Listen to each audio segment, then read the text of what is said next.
On a day in the summer of our 6th year, Josella and I went down to the coast together, travelling there in the half-tracked vehicle that I customarily used now that the roads were growing so bad. It was a holiday for her. Months had passed since she'd been outside the fence. The care of the place and the babies had kept her far too tied to make more than a few necessary trips.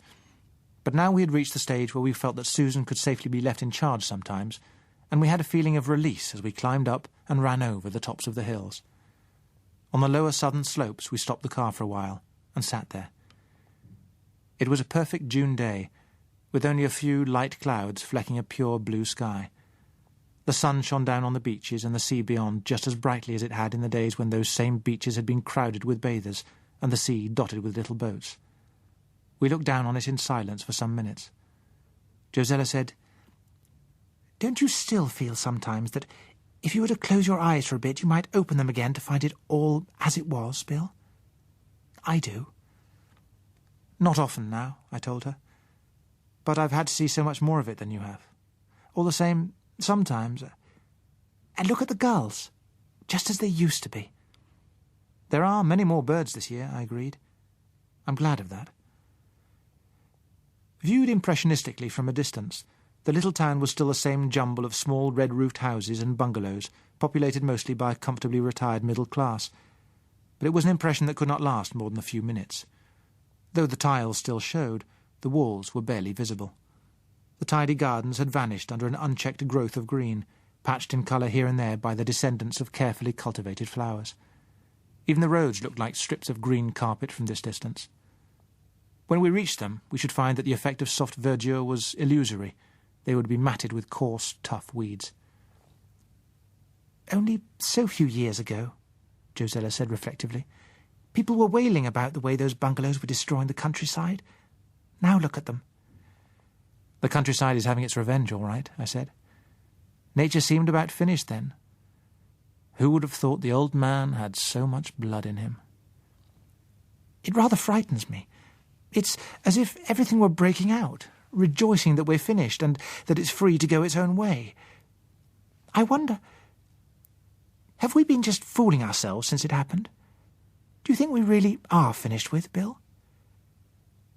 I'd had plenty more time when I was out on my foragings to wonder about that than she had. "If you weren't you, darling, I might make an answer out of the right heroic mould, the kind of wishful thinking that so often passes for faith and resolution. But as I am me?" "I'll give you the honest answer. Not quite. And while there's life, there's hope." We looked on the scene before us for some seconds in silence. "I think," I amplified, "only think, mind you, that we have a narrow chance. So narrow that it is going to take a long time to get back. If it weren't for the Triffids, I'd say there was a very good chance indeed, though still taking a longish time. But the Triffids are a real factor. They are something that no rising civilization has had to fight before. Are they going to take the world off us, or are we going to be able to stop them? The real problem is to find some simple way of dealing with them. We aren't so badly off. We can hold them away, but our grandchildren, what are they going to do about them? Are they going to have to spend all their lives in human reservations, only kept free of Triffids by unending toil? I'm quite sure there is a simple way. The trouble is that simple ways come out of such complicated research, and we haven't the resources." "Surely we have all the resources there ever were, just for the taking," Josella put in. "Material, yes, but mental, no. What we need is a team of experts really out to deal with the Triffids for good and all. Something could be done, I'm sure. Something along the lines of a selective killer, perhaps. If we could produce the right hormones to create a state of imbalance in Triffids, but not enough in other things, it must be possible. If you have enough brain power turned onto the job."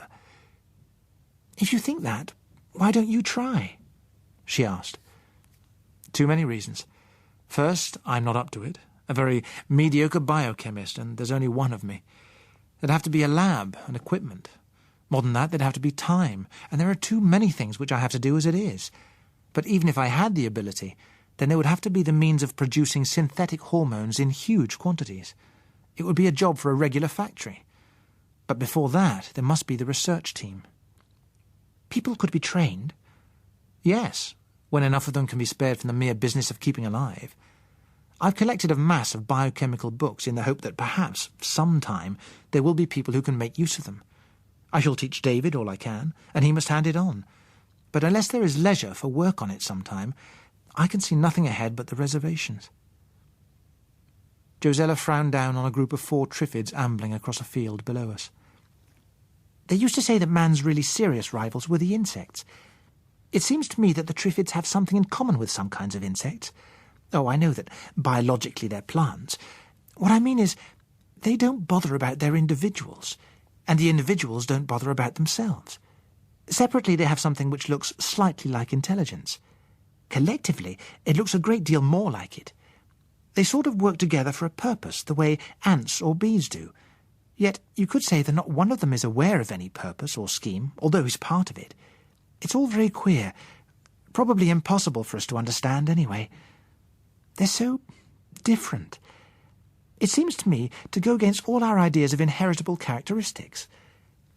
Is there something in a bee or a Triffid which is a gene of social organisation, or does an ant have a gene of architecture? And if they have these things, why haven't we in all this time developed a gene for language or cooking? Anyway, whatever it is, the Triffids do seem to have something like it. It may be that no single individual knows why it keeps hanging around our fence, but the whole lot together knows that its purpose is to get us, and that sooner or later it will. There are still things that can happen to stop that, I said. I didn't mean to make you feel quite despondent about it all. I don't, except sometimes when I'm tired.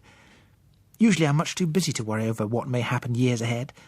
No, as a rule I don't go much beyond getting a little sad, the sort of gentle melancholy that the 18th century thought so estimable. I go sentimental when you play records. There's something rather frightening about a great orchestra which has passed away still playing onto a little group of people hemmed in and gradually growing more primitive. It takes me back, and I begin to feel sad with thinking of all the things we can never do again, however things go now. Don't you sometimes feel like that? I admitted. But I find that I accept the present more easily as it goes on. I suppose that if there were wishes that could be granted, I would wish the old world back. But there'd be a condition. You see, in spite of everything, I'm happier inside me than I ever was before. You know that, don't you, Josie? She put her hand on mine. I feel that too. No, what saddens me is not so much the things we've lost, as the things the babies will never have the chance to know. It's going to be a problem to bring them up with hopes and ambitions, I acknowledged. We can't help being orientated backwards, but they mustn't look back all the time. A tradition of a vanished golden age and ancestors who were magicians would be a most damning thing. Whole races have had that sort of inferiority complex which has sunk into lassitude on the tradition of a glorious past. But how are we going to stop that kind of thing from happening? If I were a child now, she said reflectively, I think I should want a reason of some kind. Unless I was given it, that is, if I were allowed to think that I had been born into a world which had been quite pointlessly destroyed, I should find living quite pointless too. That does make it awfully difficult, because it seems to be just what has happened. She paused, pondering. Then she added, Do you think we should be justified in starting a myth to help them? A story of a world that was wonderfully clever but so wicked that it had to be destroyed, or destroyed itself by accident? Something like the flood again. That wouldn't crush them with inferiority. It could give the incentive to build, and this time to build something better. Yes, I said, considering it. Yes, it's often a good idea to tell children the truth. Kind of makes things easier for them later on. Only, why pretend it's a myth? Josella demurred at that. How do you mean? The Triffids were, well, they were somebody's fault or mistake, I admit, but the rest... I don't think we can blame anyone too much for the Triffids. The extracts they give were very valuable in the circumstances. Nobody can ever see what a major discovery is going to lead to, whether it is a new kind of engine or a Triffid, and we coped with them all right in normal conditions. We benefited quite a lot from them, as long as the conditions were to their disadvantage. Well, it wasn't our fault the conditions changed. It was just one of those things, like earthquakes or hurricanes, what an insurance company would call an act of God. Maybe that's just what it was, a judgment. Certainly we never brought that comet. Didn't we, Josella? Are you quite sure of that? She turned to look at me. What do you mean, Bill? How could we? What I mean, my dear, is, was it a comet at all? You see, there's an old superstitious distrust of comets pretty well grained in. I know we were modern enough not to kneel down in the streets to pray to them, but all the same, it's a phobia with centuries of standing. They've been portents and symbols of heavenly wrath and warnings that the end is at hand, and used in any amount of stories and prophecies. So, when you get an astonishing celestial phenomenon, what more natural than to attribute it straight off to a comet? A denial would take time to get around, and time was just what there was not. And when utter disaster follows, it just confirms it for everyone that it must have been a comet. Josella was looking at me very hard. Bill, are you trying to tell me that you don't think it was a comet at all? Just exactly that, I agreed. But I don't understand. It must... What else could it have been? I opened a vacuum-packed tin of cigarettes and lit one for each of us. You remember what Michael Beadley said about the tightrope we'd all been walking on for years? Yes, but... Well, I think that what happened was that we came off it, and that a few of us just managed to survive the crash. I drew on my cigarette, looking out at the sea and at the infinite blue sky above it. Up there, I went on. Up there were, and maybe there still are, unknown numbers of satellite weapons circling round and round the Earth. Just a lot of dormant menaces, touring around, waiting for someone or something to set them off. What was in them? You don't know. I don't know. Top secret stuff. All we've heard is guesses. Fissile materials, radioactive dusts, bacteria, viruses. Now, suppose that one type happened to have been constructed especially to emit radiations that our eyes would not stand, something that would burn out or at least damage the optic nerve. Josella gripped my hand. Oh, no, Bill. No, they couldn't. That'd be diabolical. Oh, I can't believe... Oh, no, Bill. My sweet, all the things up there were diabolical. Then suppose there were a mistake, or perhaps an accident. Maybe such an accident as actually encountering a shower of comet debris, if you like, which starts some of these things popping. Somebody starts talking about comets. It might not be politic to deny that, and there turned out to be so little time anyway. Well, naturally these things would have been intended to operate close to the ground, where the effect would be spread over a definitely calculable area. But they start going off out there in space, or maybe when they hit the atmosphere. Either way, they're operating so far up that people all around the world can receive direct radiations from them. Just what did happen is anyone's guess now. But one thing I'm quite certain of, that somehow or other we brought this lot down on ourselves. And there was that plague too. It wasn't typhoid, you know. I find that it's just the wrong side of coincidence for me to believe that out of all the thousands of years in which a destructive comet could arrive, it happens to do so just a few years after we've succeeded in establishing satellite weapons. Don't you? No. I think that we kept on that tightrope quite a while, considering the things that might have happened. That sooner or later the foot had to slip. Well, when you put it that way, murmured Josella. She broke off and was lost in silence for quite a while. Then she said, I suppose in a way that should be more horrible than the idea of nature striking blindly at us, and yet I don't think it is. It makes me feel less hopeless about things because it makes them at least comprehensible. If it was like that, then it is at least a thing that can be prevented from happening again.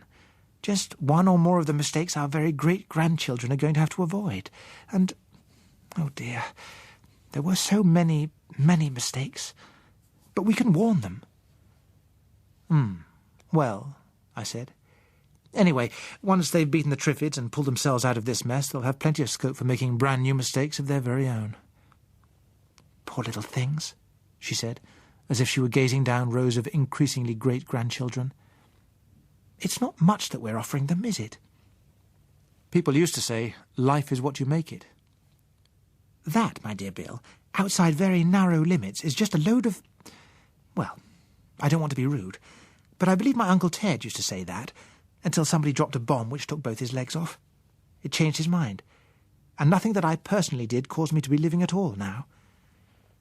She threw away the remains of her cigarette. Bill, what have we done to be the lucky ones in all this?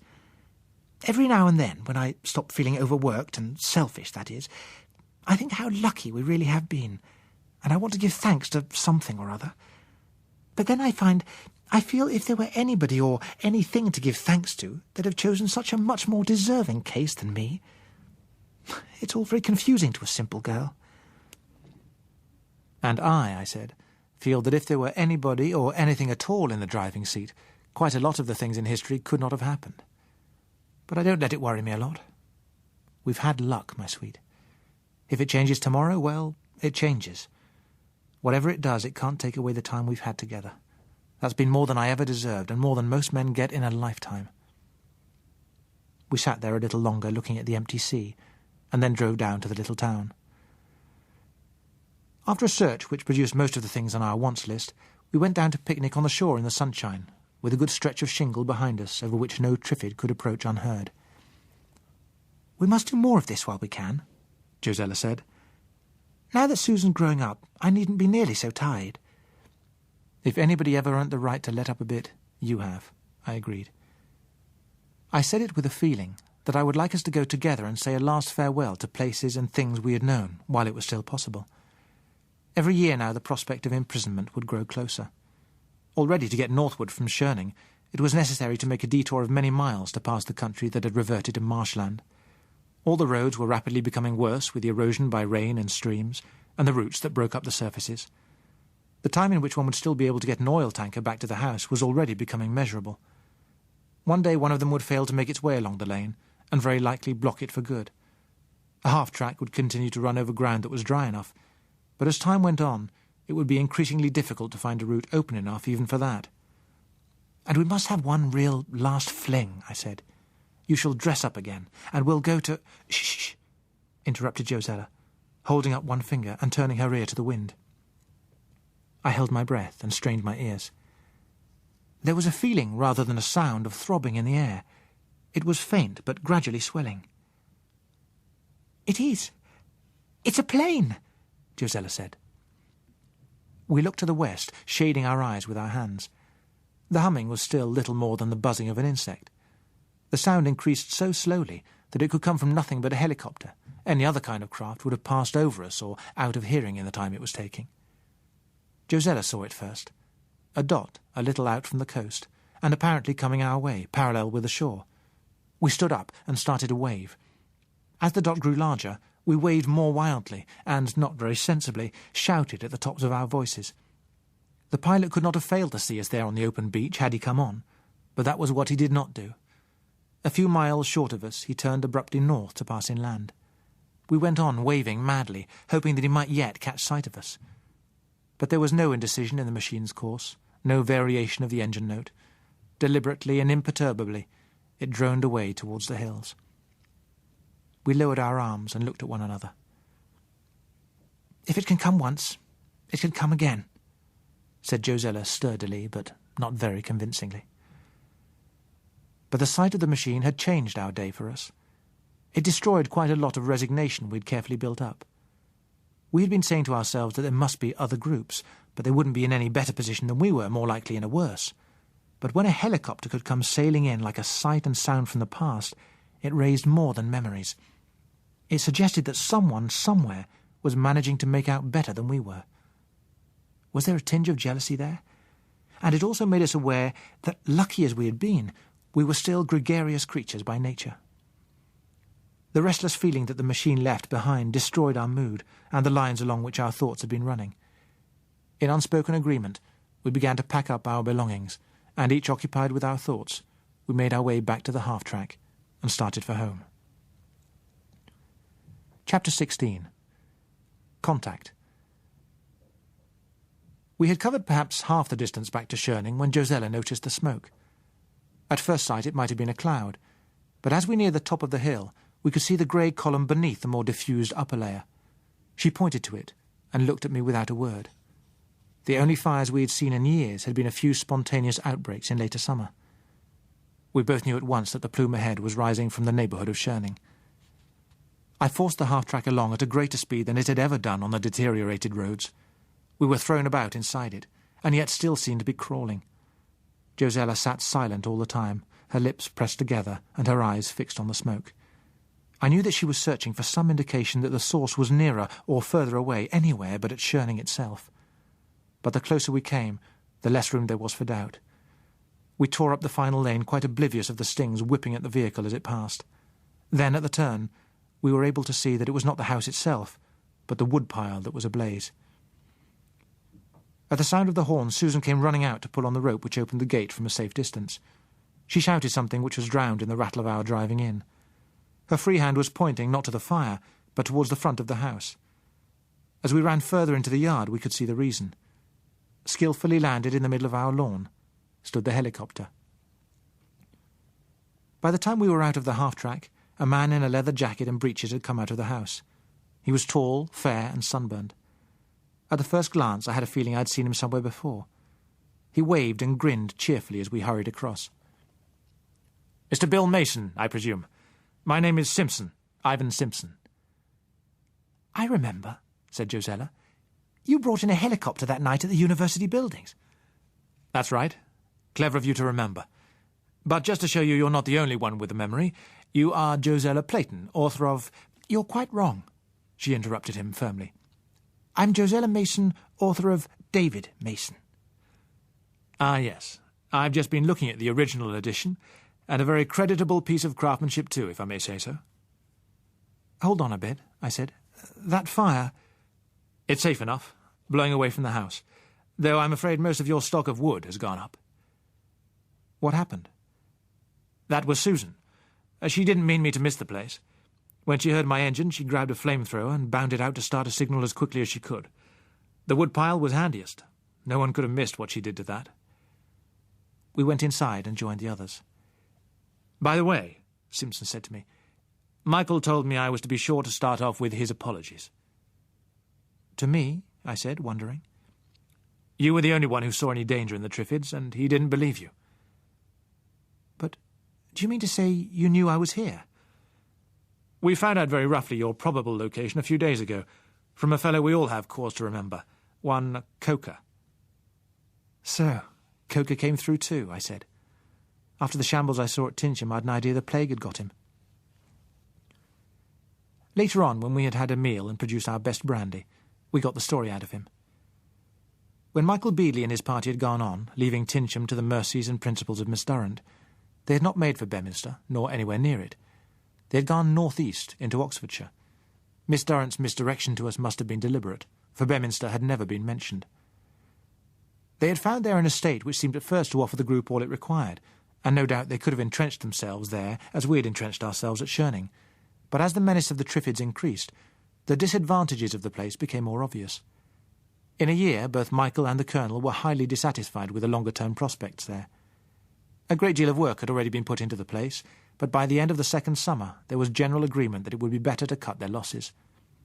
To build a community, they had to think in terms of years, a considerable number of years. They also had to bear in mind that the longer they delayed, the more difficult any move would be. What they needed was a place where they would have room to expand and develop, an area with natural defences which, once it had been cleared of Triffids, could economically be kept clear of them.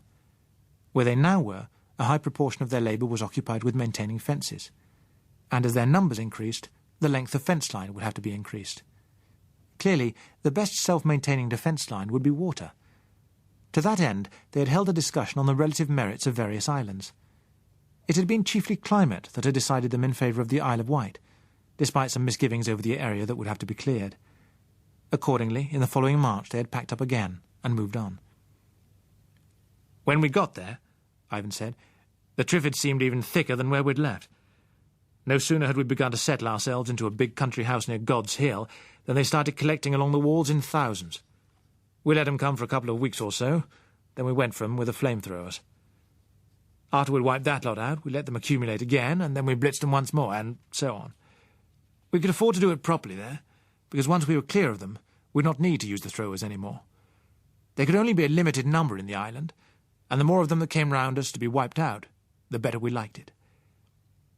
We had to do it a dozen times before there was any appreciable effect. All round the walls we had a belt of charred stumps before they began to get shy. There were a devil of a lot more of them than we had expected. There used to be at least half a dozen nurseries breeding high-quality plants in the island, not to mention the private and park ones, I said. That doesn't surprise me. There might have been 100 nurseries by the look of it. Before all this began, I'd have said there were only a few thousand of the things in the whole country, if anyone had asked me. But there must have been hundreds of thousands. There were, I said. They'll grow practically anywhere, and they were pretty profitable. There didn't seem to be so many when they were penned up in farms and nurseries. All the same, judging from the amount round here, there must be whole tracts of country practically free of them now. That's so, he agreed. But go and live there and they'll start collecting in a few days. You can see that from the air. I'd have known there was someone here without Susan's fire. They make a dark border around any inhabited place. Still, we managed to thin down the crowd round our walls after a bit. Maybe they got to find it unhealthy, or maybe they didn't care a lot for walking about on the charred remains of their relatives. And of course, there were fewer of them. So then we started going out to hunt them instead of just letting them come to us. It was our main job for months. Between us, we covered every inch of the island, or thought we did. By the time we were through, we reckoned we'd put paid to everyone in the place, big and small. Even so, summer managed to appear the next year, and the year after that. Now we have an intensive search every spring on account of seeds blowing over from the mainland, and settle with them right away. While that was going on, we were getting organised. There were some 50 or 60 of us to begin with. I took flips in the helicopter, and when I saw signs of a group anywhere, I'd go down and issue a general invitation to come along. Some did, but a surprising number simply weren't interested. They escaped from being governed, and in spite of all their troubles, they didn't want any more of it. There are some lots in South Wales that have made sorts of tribal communities, and resent the idea of any organisation except the minimum they've set up for themselves. You'll find similar lots near the other coalfields too. Usually the leaders are the men who happen to be on the shift below ground, so that they never saw the green stars, though God knows how they ever got up the shafts again. Some of them so definitely don't want to be interfered with that they shoot at the aircraft. There's one lot of that sort at Brighton. I know, I said. They warned me off too. Recently there are more like that. There's one at Maidstone, another at Guildford, and other places. They're the real reason why we hadn't spotted you hidden away here before. The district didn't seem too healthy when one got close to it. I don't know what they think they're doing. Probably got some good food dumps and are scared of anyone else wanting some of it. Anyway, there's no sense in taking risks, so I just let them stew. Still, quite a lot did come along. In a year we'd gone up to 300 or so, and not all sighted, of course. It wasn't until about a month ago that I came across Coker and his lot, and one of the first things he asked, by the way, was whether you had shown up. They had a bad time, particularly at first. A few days after he got back to Tinsham, a couple of women came along from London and brought the plague with them. Coker quarantined them at the first symptoms, but it was too late. He decided on a quick move. Miss Durrant wouldn't budge. She elected to stay and look after the sick and follow later if she could. She never did.